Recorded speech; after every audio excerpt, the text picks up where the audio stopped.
Bigla ang nangakit nga itong pamangkin ni Lowell na maligo nga raw kami sa dagat sa Katanawan. Mas maganda talaga kapag wala ngang plano at talagang natutuloy. Night swimming ang napagkasunduan kaya naman alauna pa lang ng hapon ay nagayak na kami ng pagkain na aming mga dadalhin. Nagluto nga lang kami ng ginataang langka para pang ulam at nagluto din kami ng spaghetti para nga pang merienda. Kaunting pagkain nga lang ang dinala namin dahil kami ay kakaunti lang naman. Tinawagan ko na nga din pala itong aming mga kaibigan na kako ay pumunta na nga dito ng maaga at pagkatapos nga naming magkwentuhan ay dediretso nga kami sa dagat. Dahil kagabi ay nakaplano nga na pupunta nga sila dito sa bahay nila Lowell. Pero bigla nga nagkaakitan sa dagat kaya naman kako ay sumama na nga lang sila sa amin. Alas 4 na nga ito ng hapon at dinaanan nga namin itong si Jaisel at si Edric dito nga sa kanilang bahay. Natagalan pa nga kami dyan at alas 5 na nga kami nakaalis dahil nga napakatagal kumilos nitong mag-asawang ito. Bago pa nga kami umalis ay kumain pa nga muna kami dyan at nagmerienda dahil ayaw nga umalis itong mag-asawa na hindi pa nga kumakain. Hinayaan na nga namin dahil nagpapaintay nga din si Lira at si Makmak. Ang plano nga namin ay doon nga kami sasakay ni Lowell sa sasakyan ng tita niya. At ang tanging sasakay nga lang sa motor ay si Jaisel na aangkas nga siya kay Janessa. At hindi naman talaga nakaplano na kasama nga ito si Edric dahil nga may mahalaga nga siyang pupuntahan. Pero hindi nga talaga siya pumayag na hindi nga siya kasama kaya naman ang ending ay nagmotor na nga lang kami lahat. Tapos pinauna na nga namin yung pamilya nitong si Lowell at kako ay susunod na nga lang kami at lahat nga kami ay magmumotor na nga lang. Nainip na nga kami kakaantay kay Lira at Makmak kaya naman ibinili na lang namin sa kapatid ni Edric na kapag dumating nga yung mag-asawa ay sabihin na nga lang na sumunod at iintay na nga lang namin sa daan. Tumigil nga kami muna dito sa may parte ng General Luna na may magandang tanawin para intayin itong dalawang mag-asawa. Hindi na nga rin natagalan ang aming pag-iintay at dumating na nga itong dalawa. Tawang-tawa nga kami dito kay Lira dahil nga parang naligaw talaga siya ng pupuntahan. Tinatanong nga namin siya dyan kung saan nga siya pupunta at bakit nga naka-polo shirt pa at nakapantalon. Sabi ko pa nga sa kanya dyan na hindi ata siya sa dagat pupunta.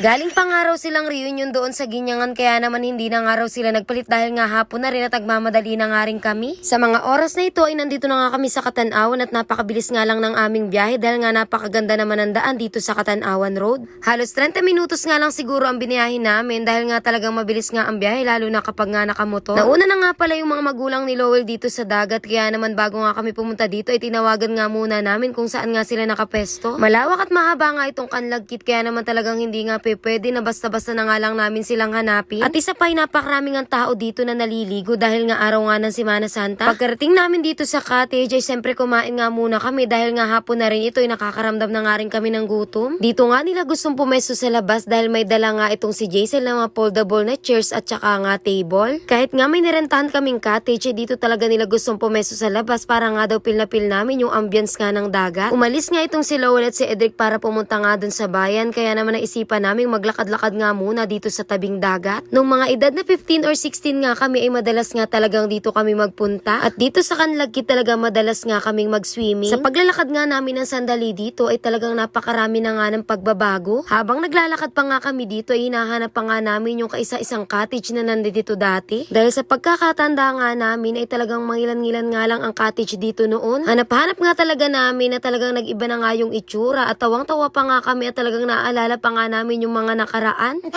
Ayoko na nga ikwento sa inyo mga mare dahil baka nga abutin tayo ng umaga. Noon kasi ay dito talaga kami madalas mag-swimming dahil nga ito nga ang kalapitan na dagat dito nga sa may Katanawan Road. At bukod sa ron ay wala nga entrance fee dito tapos napakaganda pa nga nung dagat. Napakalawak nga nito at napakaganda ng tubig at pwede pa nga magpaturo ng motor dahil nga napakalawak ng buhanginan. Alas 12 na nga rin siguro ng umaga nung maisipan nga naming lumipat na dito sa cottage na aming nirentahan. Pero bakit may natulog na? Nagpasya na nga din kaming lumipat dito sa nirentahan naming cottage dahil nga may nirentahan din kami ditong bidyoke. Sayang naman yung binayad namin kung hindi nga namin magagamit itong bidyoke. Nagagalit pa nga ako dyan kay Lowell at kako ay bakit nga nagrenta pa ng bidyoke hindi naman nga namin magagamit. Pero nung lumipat nga kami dito ay mukha namang hindi na sayang dahil halos lahat nga kami ay nagkantahan. Sobrang dalang na nga naming magkasama-sama dahil nga sobrang busy talaga ng mga buhay nila. Dahil halos nga lahat sa kanila ay meron na nga obligasyon at meron na nga sariling pamilya. Kaya naman pag may mga ganitong pagkakataon ay talagang sinusulit nga namin. Dahil hindi nga talaga namin alam kung kailan na nga ulit ito mauulit dahil nga napaka-busy talaga ng mga buhay-buhay nila. Ilan sa mga kaibigan nga namin ay hindi nga nakasama sa kadahilanang sila nga ay may mga trabaho. Hindi nga madalas nagkakatugma-tugma ang aming mga schedule kaya naman talagang meron talagang hindi nakakasama. Kaya naman sa mga hindi nakasama dyan ng mga kaibigan namin ay gumaya nga kayo kay Edric, napakabait na empleyado. Sa mga oras na ito ay medyo marami na nga yung aming naiinom kaya naman itong si Janessa ay talagang for the singer na nga ang person. Never na never ko nga marinig yung kumanta kapag nga hindi nakakainom, pero pag nakakainom nga ay talagang gusto na nga suluhin yung videoke. At pil na pil talaga ang pagkanta at may pagtayo-tayo pa. Tignan nyo naman ang kamay, may pagganong-ganon pa. Nakala mo naman talaga ay nasa Araneta. Bigla ko lang talagang naisip yung mga panahon na talagang wala pa nga kaming problema sa buhay at tanging paggalang nga lang ang aming iniintindi. Madalas noon ay palagi kaming naliligo sa dagat at palagi nga kami nag-i-stroll. Sa isang barangay nga lang kami nakatira nitong aking mga kaibigan, kaya naman talaga yung mga chismosa sa aming barangay ay kami na nga lang palagi ang laman ng kanilang chismisan. 5 babae nga kami noon na magkakaibigan na palagi ngang magkakasama at yung mga jowa nga namin noon ay magkakabarkada din. Kaya naman sa tuwing kami ay gagala ay talagang napakarami nga namin na talagang napakasaya nga palagi ng aming mga gala. Lahat nga sila may mga motor noon, kaya naman kapag dadaan na sa Villahermosa ay talagang alam na nga ng mga chismosa.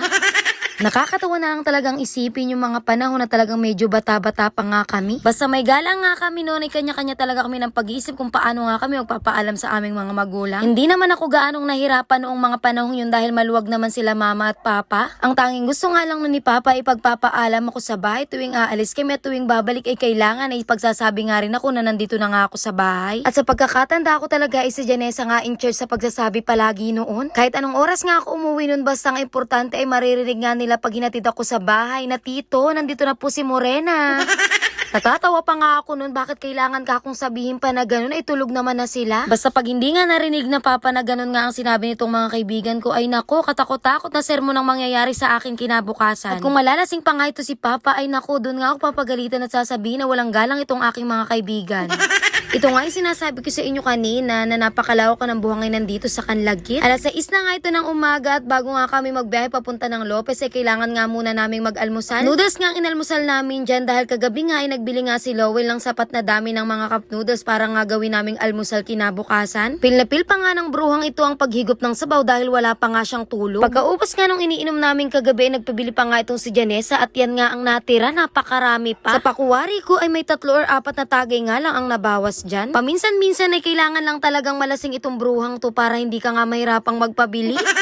Pagkatapos nga namin kumain ay plano pa nga sana naming maligo, kaso nga ay hindi na natuloy at nagkatamara na. Nagpasya na nga kaming umuwi dahil alas 7 na nga ito ng umaga, ay kako ay tara na para hindi na nga kami abuti ng init. At yun lang muna for today's video at salamat sa pagsama. Bye-bye!